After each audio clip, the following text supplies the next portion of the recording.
할렐루야, 할렐루야. 우리 선하신 주님의 자비하며 평강이 우리 그라치 반석교 온 교우들의 삶과 가정 위에 가득 임하기를 간절히 원합니다. 우리는 지난 3주간 어떤 말씀을, 어디 말씀을 함께 확인하고 있습니까? 오늘 다들 어디 무슨 고민과 걱정이 가득하세요? 네. 아니면 뭐 이렇게 시작하기 전에 오늘은 내가 아무 말도 안 하리라 담합하고 이렇게 모이신 건 아니죠? 네. 오늘 우리는 어디 말씀을 함께 확인하고 있습니까? 그렇죠. 룻기의 말씀을 보고 있습니다. 우리 지난 3주간 룻기를 통하여서 사사시대 속에 하나님의 회복이 임함을 함께 말씀을 통해 확인했습니다. 참 타락하고 힘든 그 시대 속에 하나님의 회복이 임하고 있다는 사실을 우리는 말씀으로 확인하면서 우리의 삶 가운데에도 하나님의 회복이 임했으면 참 좋겠다라는 그런 소망을 가지고 있습니다. 이제 우리는 어느덧 룻기 4장 마지막에 이르렀습니다. 룻기 마지막 그 마무리가 어떻게 되는지 우리는 오늘 함께 확인해 보고자 하는데요.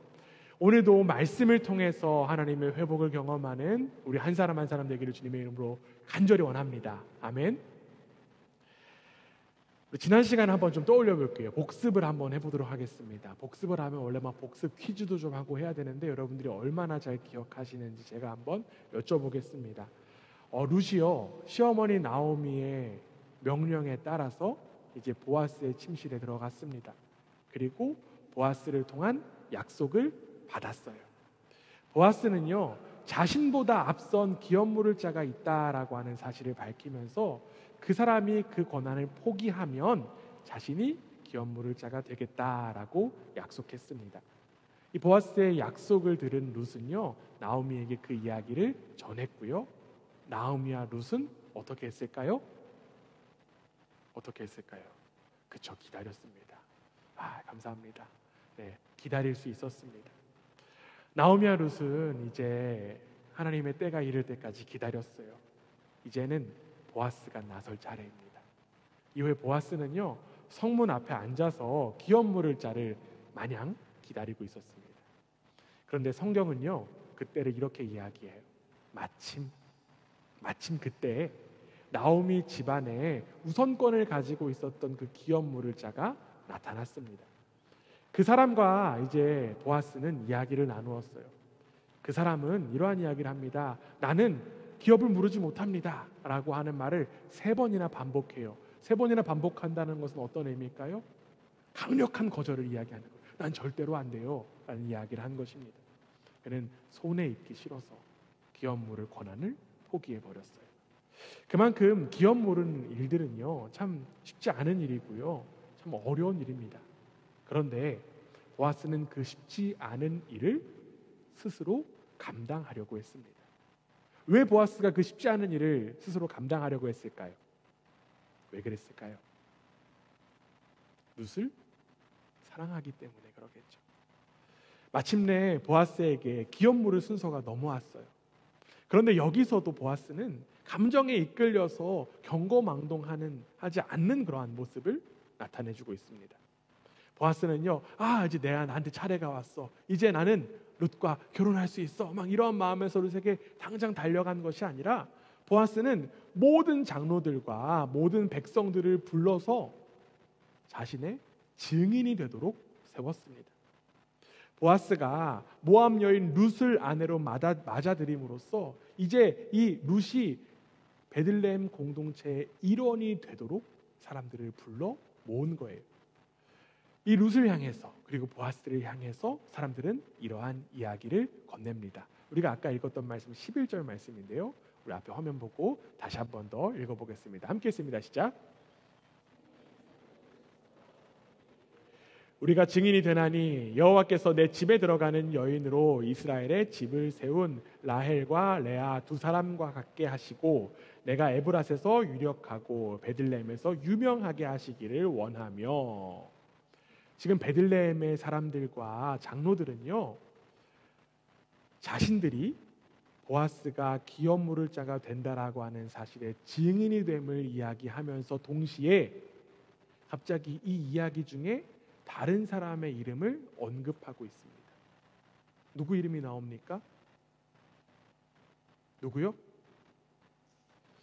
다른 언어로 쓰여져 있는 거 아닐 텐데, 그렇죠? 누가 나오죠? 그렇죠. 네.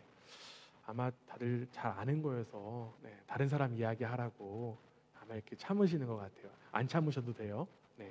라헬과 레아가 나옵니다. 라헬과 레아는 누구입니까? 누구일까요?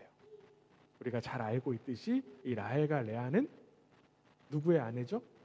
야곱의 아내입니다. 야곱의 아내예요. 이 라헬과 레아는요, 자매지간이었습니다. 이들에게서 태어난 아들들이요, 이스라엘의 12지파가 됩니다. 그렇기 때문에 이 라헬과 레아는 이스라엘의 자손이다, 직접적인 조상이다 라고 이야기할 수 있어요. 성문에 있었던 백성들과 장로들은 이 룻의 인생이 라헬과 레아와 같게 해달라고 축복했어요. 베들레헴 마을의 사람들은 엄청난 축복을 지금 전하고 있는 거예요. 왜냐하면 이방 여인인 이 모압 여인이었던 룻의 인생을 통해 이스라엘의 집을 세워달라는 이야기를 하고 있기 때문입니다. 계속적으로 이들이 룻을 향해서 축복하고 있어요. 우리 계속적으로 이어지는 12절 함께 확인해 보겠습니다. 어떤 축복을 전하는지 함께 확인합니다. 시작.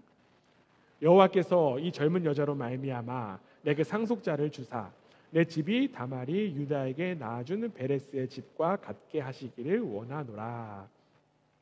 여기에도 지금 사람 이름이 나와요. 누가 나옵니까? 유다도 나오고요, 다말이 나옵니다. 다말은 누굴까요?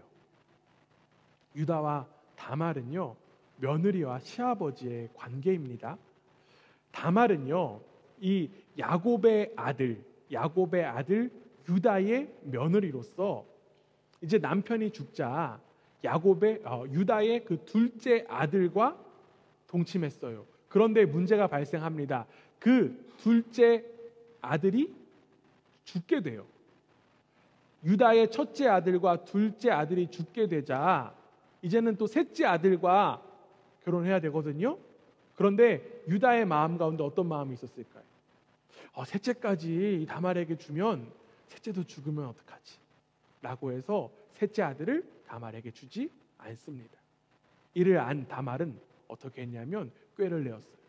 꾀를 내어서 이제 창녀로 변장하여서 시아버지 유다와 근친상간을 이룹니다. 그래서 쌍둥이를 낳아요. 그리고 그 중에 베레스가 유다 지파의 유력한 족장이 되고 그가 보아스의 조상이 됨을 이야기합니다. 성문에 있던 사람들은요, 이 룻을 바라보면서 다말을 떠올렸습니다. 이 성읍의 사람들이요, 룻을 향해서 이러한 이야기들을 건넨 이유가 무엇이었을까요?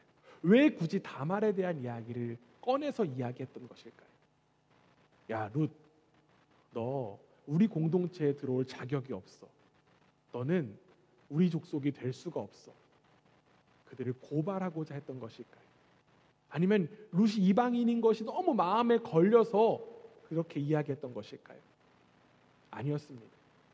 우리는 여기서 한 가지 기억을 떠올려야 할 것이 있어요. 룻기를 처음에 한번 돌아보면요, 룻기 1장, 혹시 성경 있으신 분들 한번 직접 찾아봤으면 좋겠는데요, 룻기 1장 19절에 이렇게 되어 있었습니다. 룻기 1장 19절입니다. 네, 함께 읽습니다. 시작. 이에 그 두 사람이 베들레헴까지 갔더라. 베들레헴에 이를 때에 온 성읍이 그들로 말미암아 떠들며 이르기를 이가 나오미냐 하는지라.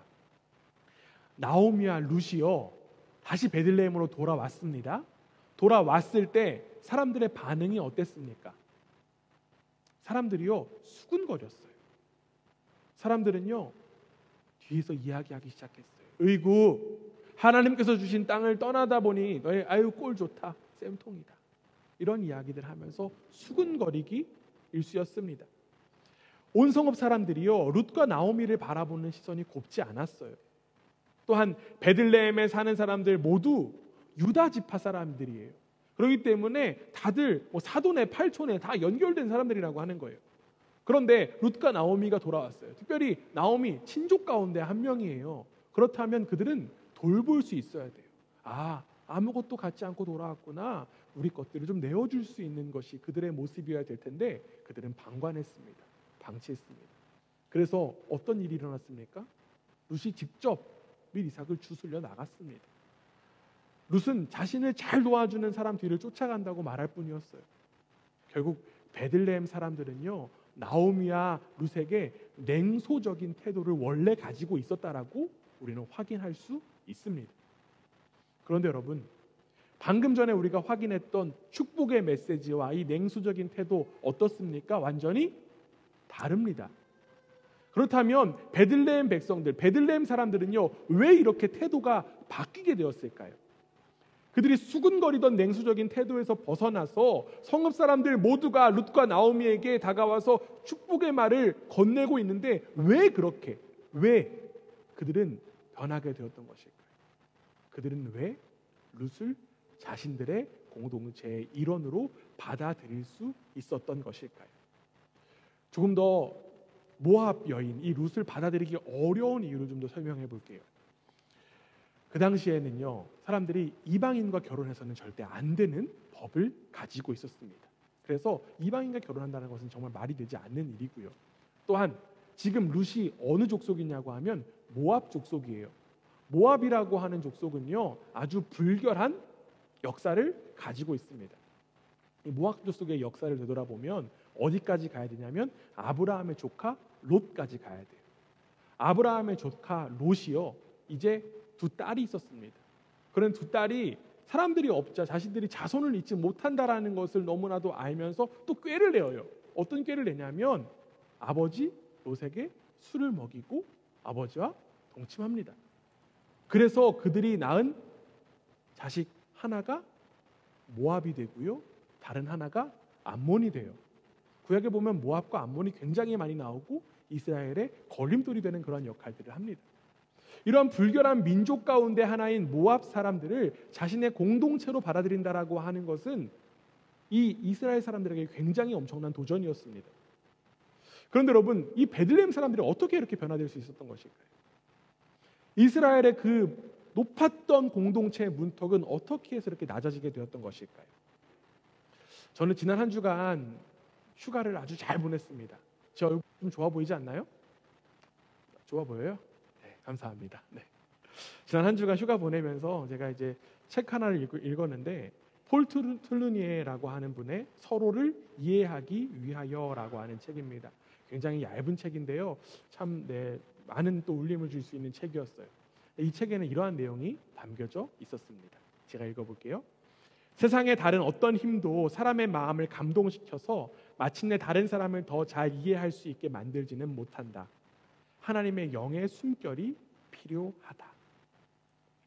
사람을 이해하는 데 있어서 필요한 것은 어떠한 조언이 아니라 하나님의 영이다라고 하는 사실을 이 책에서는 강조하고 있었어요. 이와 마찬가지일 것입니다. 하나님의 회복의 역사는요, 룻과 나오미에게만 임한 것이 아니라 베들레헴 성읍 사람들의 마음과 삶 가운데 친히 임했던 것입니다. 사실 우리는 성경을 통해서 성읍 사람들이 하나님의 회복을 어떻게 경험했는지에 대해서 구체적으로 알 수는 없습니다. 성경에 나와 있지 않기 때문에 우리가 알 수는 없지만 우리는 추측해 볼 뿐이에요.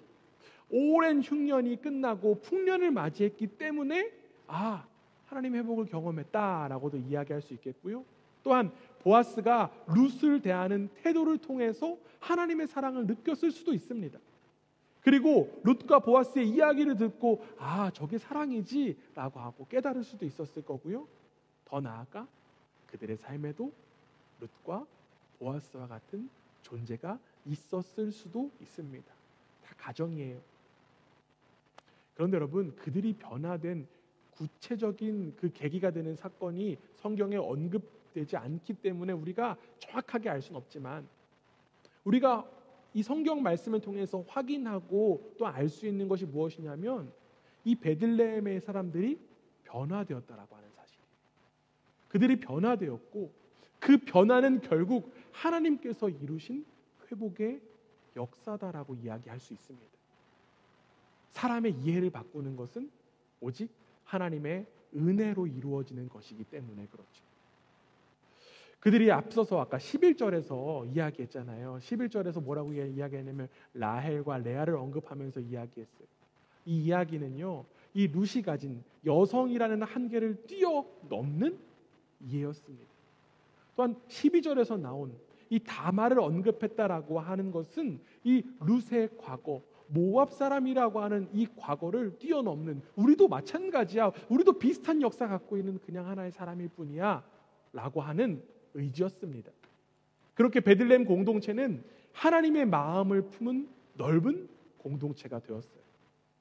이처럼 하나님의 회복의 역사는요, 단 한 사람에게만 국한되지 않습니다. 결국 공동체의 변화에게까지 이르게 됩니다. 하나님 나라의 복음은요, 나에게만 국한되는 것이 아니에요. 하나님 나라의 복음은 공동체를 통해서 더욱더 강력하게 나타납니다. 이 사실을 잘 알았던 베드로 사도는요, 이러한 이야기합니다. 우리가 잘 아는 말씀인데요, 베드로전서 2장 9절에 이렇게 이야기합니다. 함께 읽습니다. 시작. 그러나 너희는 택하신 족속이요 왕같은 제사장들이요 거룩한 나라요 그의 소유가 된 백성이니 이는 너희를 어두운 데서 불러내어 그의 비한 빛에 들어가게 하신 이의 아름다운 덕을 선포하게 하려 하심이라.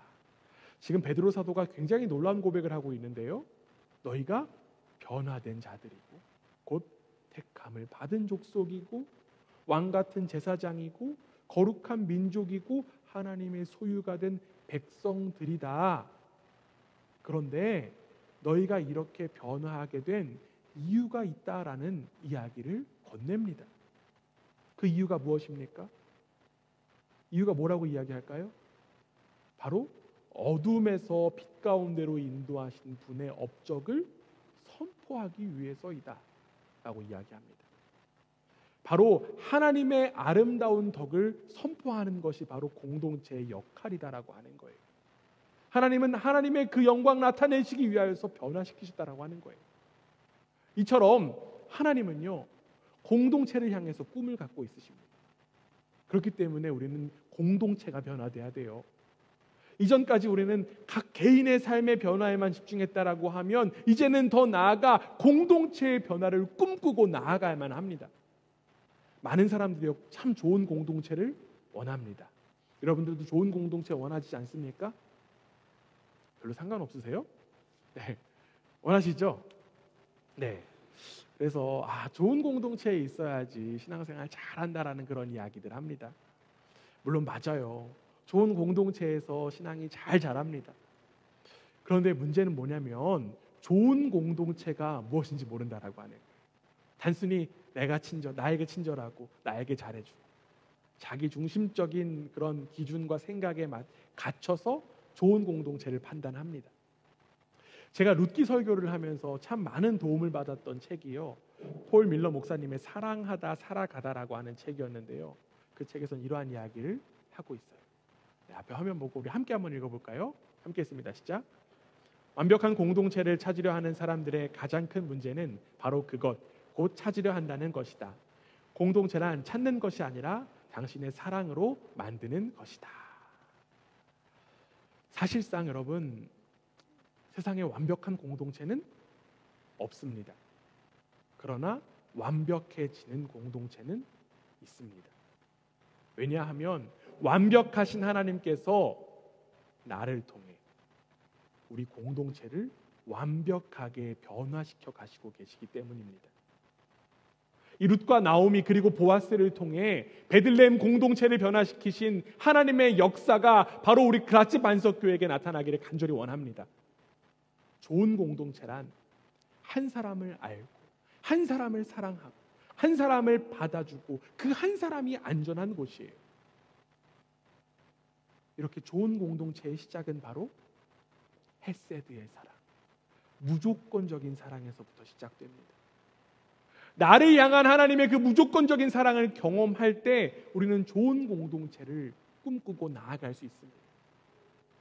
혹여나 여기 계신 분들 가운데 다른 사람들을 받아주지 못하고 다른 사람들을 알려하지 않고 다른 사람들을 사랑하지 못하는 분들이 계십니까? 그럴 때마다 우리는 하나님의 사랑을 내가 잃어버렸다라고 하는 사실을 깨달을 수 있어야 돼요. 하나님은요, 내가 자격이 있어서 사랑해 주시고 받아주신 것 아닙니다. 내가 여전히 부족하지만 예수 그리스도로 인하여서 나를 받아주시고 나를 사랑해 주신 것입니다. 내 과거가 어떠하든지 간에 나를 받아주셨어요. 내 지금 상태가 어떠하든지 간에 나를 사랑해 주셨습니다. 그 사랑을 진정으로 믿는다라고 하면 우리는 사랑할 수 있습니다. 우리는 품어줄 수 있습니다. 하나님의 아름다운 덕을 선포해야 될 사명이 공동체에게 심겨져 있음을 기억하고 공동체의 변화를 꿈꾸는 우리 모두가 되기를 주님의 이름으로 간절히 부탁드립니다. 여러분의 사랑의 노력에 성령 하나님께서 반드시 동행하실 것을 믿습니다. 내가 변화되는 것에서 집중하는 일에서 이제는 한 걸음 더 나아가 하나님 나라의 복음으로 변화되는 공동체를 향해 더욱더 관심을 쏟고 기도하고 결단하는 우리 한 사람 한 사람 되기를 주님의 이름으로 축원합니다. 아멘. 우리 성읍 사람들의 축복을 받은 이 룻과 보아스는요, 이제 커플이 됐잖아요. 이 커플이 이제 정말 정식으로 부부가 됩니다. 그리고 부부가 된 이들 사이에 아이가 생겨요. 이 모습을 본 여인들이 찬양하기 시작했습니다. 오늘 우리가 함께 읽었던 14절 이렇게 됩니다. 앞에 화면목으로 함께 있습니다. 시작. 여인들이 나오미에게 이르되 찬송할지로다. 여호와께서 오늘 내게 기업물을 차가 없게 하지 아니하였구나. 이 아이의 이름이 이스라엘 중에 유명하게 되기를 원하노라. 지금 여인들이 찬양하고 있어요. 이 찬양하는 장면에서 흥미로운 부분을 하나 확인할 수 있습니다. 아들을 낳은 것은 룻이지만 여인들이 지금 누구를 축복하고 있습니까? 나오미를 축복하고 있어요. 여인들이 룻이 아니라 나오미에게 초점을 맞추는 이유가 무엇이었을까요? 이들이 헷갈렸던 것일까요? 아닙니다.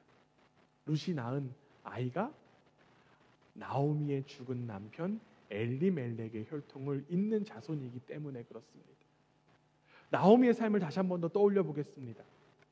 나오미는요, 가정의 모든 남자가 죽는 끔찍한 일을 당한 뒤에 베들레헴으로 돌아왔어요. 이제 나오미의 인생은 끝났고 나오미의 가문도 끝이 났다고 생각했습니다. 그런데 여러분, 지금 예상치도 못한 일들이 벌어지기 시작합니다. 이 룻이 낳은 아이는 나오미에게 말로 표현할 수 없는 기쁨이고 위로였습니다.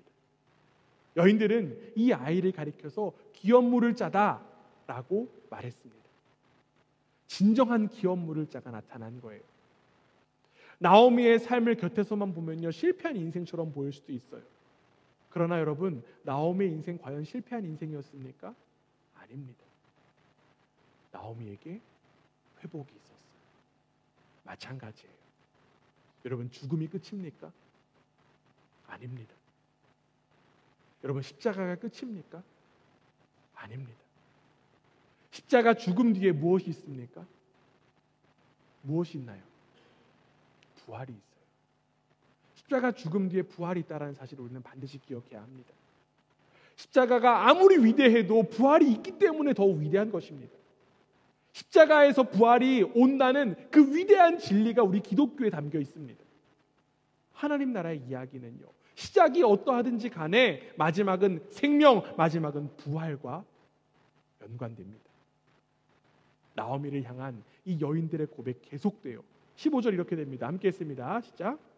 이는 내 생명의 회복자이며 내 노년의 봉양자라. 곧 너를 사랑하여 일곱 아들보다 귀한 내 며느리가 낳은 자로다 하니라. 여인들이 계속적으로 지금 나오미를 향해서 축복합니다. 그런데 여기에 지금 숫자가 하나 나옵니다. 어떤 숫자가 나오나요? 7이 나와요. 성경에서 나오는 7은 어떤 의미일까요? 그렇죠. 완전한 숫자입니다. 그런데 지금 7명의 누구예요? 아들이래요. 7명의 아들은 가장 완전한 아들이에요. 아들들이에요. 이 자녀들이 가장 완전한 아들들이다라는 표현인데 그들보다 누가 낫대요? 룻이 더 낫다라는 그런 이야기합니다. 여인들은 가장 훌륭한 칭찬을 지금 나오미에게 하고 있는 거예요. 하나님은 이 룻의 인생을 통해서 나오미의 빈자리를 채워주셨습니다. 여러분 복을 다 좋아하시죠? 혹시 나 복 안 좋아해요라는 분 있으세요? 그 복이 이 음식 복 말고요. 네네. 행복의 복. 혹시 복 안 좋아하시는 분 있으십니까? 없으실 거라고 생각합니다. 복. 누구나 복을 좋아하고 복을 갈망해요. 그런데 여러분, 이 복은요, 대체로 은밀하게 숨겨져 있습니다. 그래서 놓치기 너무 쉬워요. 복이 복인지를 알아보지 못하고 눈앞에서 놓치는 경우가 참 많습니다. 하나님이 일하시는 복도요, 숨겨져 있어요. 드러나 있으면 사람들이 누구나 발견할 수 있잖아요. 그러나 숨겨져 있기 때문에 복인지 아닌지 알 수 없습니다. 나오미의 경우를 한번 살펴볼게요. 나오미가 이제 베들레헴으로 돌아올 때 있어서 룻을 그냥 두고 오려고 했습니다. 그런데 룻이 어떻게 했습니까? 쫓아왔어요. 이것이 바로 나오미의 복이었습니다. 룻을 통한 복이 나오미에게 있었던 거예요. 만약에 우리는 결론을 알잖아요. 나오미가 그 결말을 알았다라고 하면, 룻을 통해서 복이 나한테 임한다라는 사실을 알았다라고 하면 나오미는 룻을 어떻게 하든지 끌고 와오려고 했을 거예요. 그러나 나오미는 그 사실을 몰랐어요. 그럼에도 불구하고 룻을 통해서 복을 경험했습니다. 이렇듯 복은요, 늘 숨어 있어서 잘 알아보지 못합니다. 또 룻의 경우를 한번 살펴볼게요. 룻도요, 룻이 나오미를 만난 것도 참 복이에요. 그리고 룻이 나오미를 따라온 것도 복입니다. 룻이 나오미를 따라왔기 때문에 누구를 만나게 되었습니까? 보아스를 만나게 되었잖아요. 이처럼 하나님의 역사는요, 서로 얽히고 섞이면서 나타납니다. 여러분, 우리 곁에도 분명히 복된 사람이 있습니다. 하나님의 복은 대체로 사람을 통해서 나타나는 경우가 많아요. 왜 그럴까요? 왜 하나님의 복이 사람을 통해서 나타날까요? 복의 근원이신 그 하나님의 형상이 사람에게 담겨져 있기 때문에 그렇죠. 또한 복 그 자체이신 하나님, 그 성령 하나님께서 사람의 마음 가운데 임하기 때문에 그렇습니다. 그리고 복이신 그 하나님의 동행하심이 사람을 통해서 있기 때문에 복은 사람을 통해서 나타납니다. 그 사실을 알면요, 우리는 한 사람도 어떻게 할 수 없을까요? 스쳐 지나보낼 수 없어요. 한 사람 한 사람이 너무너무 귀한 사람이 됩니다. 스쳐 지나간 그 사람이 하나님의 복의 통로라고 하는 사실을 안다라고 하면 막 뒤쫓아가서라도 다시 잡아서 끌어와야 될 거예요. 그런데 문제는 뭐냐면 우리가 서로 복된 존재라고 하는 사실을 알아차리지 못한다라는 것에 있습니다. 옆에 있는 사람들이 얼마나 귀하고 복된 존재라고 하는 사실을 알아보지 못하고 서로 미워하기 바빠요. 경쟁의 대상이라고 여기면서 심지어는 저주하기까지 합니다. 얼마 전에요, 우리 교회의 한 교우로부터 참 놀라운 고백을 듣게 되었습니다. 이분이 이런 이야기를 하더라고요. 정말 불편하고 대하기 힘든 사람이 있을 때마다 그 사람이 잘 되도록 기도해 준다라는 그러한 이야기를 했습니다. 사실 우리는 불편하고 싫은 사람을 대할 때 이러한 마음을 갖기가 참 어렵습니다. 그 사람, 불편하고 어려운 사람, 그 사람 잘 안 되었으면 좋겠다라는 바람을 끈끈히 가지고 있고, 그 사람이 뭔가 어렵고 힘든 일을 당하면 마음속으로 어떤 마음 같습니까?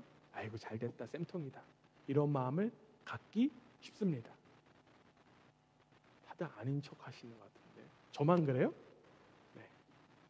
그런데 사실 생각해 보면요, 그 사람이 잘 된다라고 해서 내가 잘못되는 것 아니거든요. 단지 그냥 내 배알이 꼬일 뿐입니다. 오히려 그 사람이 잘 되는 것이 사실은 나에게 이익이에요. 어떤 직접적인 이익이 있는 것은 아니지만 그 사람의 여유로 인하여서 나를 대하는 태도가 더욱더 관대해지기 때문에 나한테 더 유익입니다. 우리 룻을 통해서 나오미의 삶이 회복되고 보아스를 통해 룻의 삶이 회복되었으며 결국 그들을 통해 베들레헴 공동체가 회복되었음을 우리는 바라볼 수 있어야 해요. 이처럼 성경 이야기는 한 사람의 이야기에만 국한된 것이 아니라 한 사람을 통한 하나님의 회복의 역사를 담고 있습니다. 하나님의 회복의 역사는 사람을 통해 나타납니다. 우리가 말씀을 통해 확인한 요셉도 마찬가지잖아요. 버려진 요셉을 통해서 하나님의 역사가 나타나고 모세를 통해서 하나님의 역사가 나타났습니다. 우리가 확인한 수많은 성경의 사람들 겉으로 볼 때는요, 부족한 투성이에요. 모자른 투성이입니다. 그러나 하나님은 그 한 사람 한 사람을 통해서 역사하십니다. 그렇기 때문에 우리는 누구 하나도 그냥 스쳐 지내버릴 수 없어요. 우리는 누구나 축복할 수 있어야 합니다. 하나님이 누구를 통해 나의 인생, 우리의 인생을 열어가실지 알 수 없기 때문에 우리는 축복의 통로의 삶을 살아야만 하는 거예요. 특별히 예수 그리스도를 삶의 주인으로 모신 이들의 삶을 이끄시는 그 하나님의 손길을 바라보기 원합니다. 비록 현재 처한 삶의 형편과 삶이 참 어렵고 힘들지만 하나님께서 그의 인생의 주인이시기 때문에 그 사람의 삶에는 어떠한 놀라운 일들이 일어날지 모릅니다. 우리는 사람을 통해서 우리에게 복 주시기를 원하시는 하나님의 마음을 알아차릴 수 있어야 해요. 특별히 우리 그라치 반석교회가 우리 공동체 안에, 우리의 그 관계 안에 하나님의 복을 나누고 전하고 또한 하나님의 복의 통로가 되는 그런 교회가 되기를 간절히 원합니다. 서로에게 복된 관계가 세워지기를 간절히 원해요. 그리고 하나님의 복을 우리를 통해 나타내기를 꿈꾸는 우리 그라치 반석교회가 되기를 주님의 이름으로 축원합니다. 옆에 분들하고 이렇게 한번 인사하겠습니다. 당신은 하나님의 축복의 통로입니다. 네, 감사합니다. 이제 대답을 하셔야 되잖아요, 그렇죠? 어떻게 대답하시냐면 내가 당신의 복이 되어 줄게요. 네, 네. 아우 오글거려요, 아주. 네. 찬우 형제, 네, 당신의 복이 되어 줄게요. 네, 네, 감사합니다. 네. 참 얼굴이 사실 되게 복이 가득하게 된 것 같아요. 아주 좋습니다. 한 사람의 회복과 공동체의 회복의 핵심, 한 사람의 변화와 공동체의 변화의 핵심은 무엇이었을까요? 그것은 바로 하나님의 은혜입니다. 하나님의 은혜만이 우리를 회복시킵니다. 하나님의 은혜가 사람을 회복시키고 하나님의 은혜가 공동체를 회복시킵니다. 여러분 아멘입니까? 하나님의 은혜가 가정을 회복시킵니다. 아멘. 하나님의 은혜가 이 세상을 회복시키십니다. 신기하게도요, 이 룻기에는 하나님의 직접적인 개입을 살펴볼 수가 없습니다. 구약 성경을 확인해 보면 하나님께서 직접적으로 개입하셔서 말씀하세요. 사람을 통해서 말씀하시기도 하시고 때로는 하나님의 사자를 통해서 나타나십니다.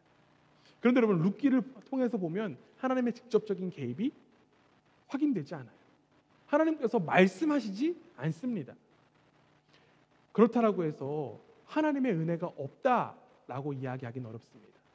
우리는 한 구절을 통해서 하나님께서 마침내 직접적으로 개입하시는 장면을 한번 확인해 볼 수 있어요. 어떤 부분이 하나님의 개입이 직접적인 개입이 나타나는지 13절 말씀 함께 한번 볼게요. 13절입니다. 함께 했습니다. 시작. 이에 보아스가 룻을 맞이하여 아내로 삼고 그에게 들어갔더니 여호와께서 그에게 임신하게 하심으로 그가 아들을 낳은지라. 하나님의 직접적인 개입이 딱 들어갑니다. 하나님께서 지금 행의 주체로 나타나세요. 어떻게 등장하셨습니까? 어떻게 등장하셨습니까? 하나님께서 임신하게 하셔서 아들을 낳게 하셨다라고 하는 거예요. 그동안 하나님은요, 이 룻기 이야기의 배후에 계셨습니다. 하지만 이제는 전면에 드러나셔서 아이를 잉태하게 하십니다. 여러분, 생명은요, 하나님께서만 허락하시는 것입니다.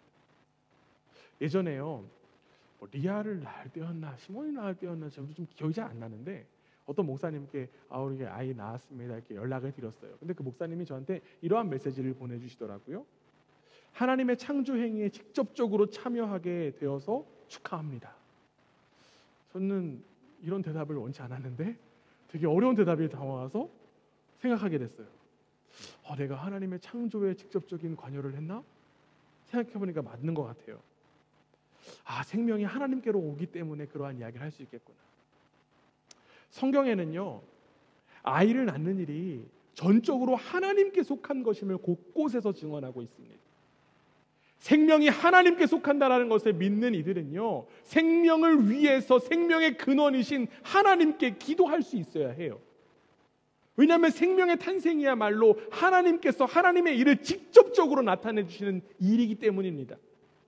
특별히 우리 그라치 반석교회에 하나님께서 허락하시는 생명이 가득 채워지는 역사가 나타나기를 주님의 이름으로 축원합니다. 함부로 아멘을 못하죠. 그렇죠? 아멘했다가 갑자기 다섯째 막 생기고 그러면 곤란하니까. 그렇죠? 룻은 자신이 낳은 아이를 시어머니 품에 안겨드렸어요. 룻기 1장에서부터 시작된 나오미를 향한 이 룻의 지극한 사랑이 정말 룻기가 끝날 때까지 지속됩니다. 그런데 여기서 한 가지 또 특이한 점을 발견할 수 있습니다. 원래 아이의 이름을 누가 지어줄까요? 뭐 부모님들이 지어주거나 아니면 뭐 그 조부, 뭐 조모가 지어주죠. 그런데 이 지금 보아스와 룻에게 태어난 아이의 이름을 다른 사람이 지어주는 장면이 나와요.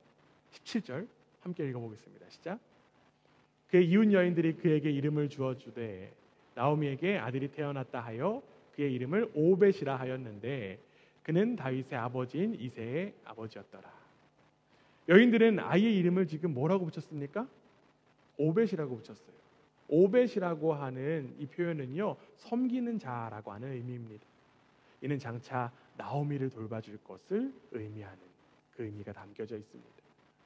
룻기가 마무리가 되면서 이 오벳이라고 하는 어린 생명을 통해서 하나님의 은혜가 흘러 넘치고 있고 절망으로 시작된 이야기가 축제로 마무리되는 그러한 변화를 나타내주고 있습니다. 참 어려운 길을 걸어왔지만 이야기는 반전이 되었어요. 그런데 여러분, 이 룻기의 이야기가 여기서 끝나지 않습니다. 룻기 18절 이하를 한번 살펴보시면요, 18절에서부터 22절까지는 뭐가 나오냐면 족보가 나와요. 족보가 나오는데 이 베레스에서부터 시작된 족보가 다윗에게로까지 이어집니다. 우리는 여기서 룻기의 시작을 다시 한번 더 떠올려 볼 수 있습니다. 이 룻기의 시작, 이 나오미의 가정은 죽음으로 시작했어요. 남편 엘리멜렉이 죽었고요, 두 아들 말론과 기론이 죽었습니다. 하지만 이 룻기의 마지막 이 족보는 어떻게 표현하고 있습니까? 무엇이 반복되고 있을까요? 낳고가 반복됩니다. 생명이 계속적으로 이어지고 있어요.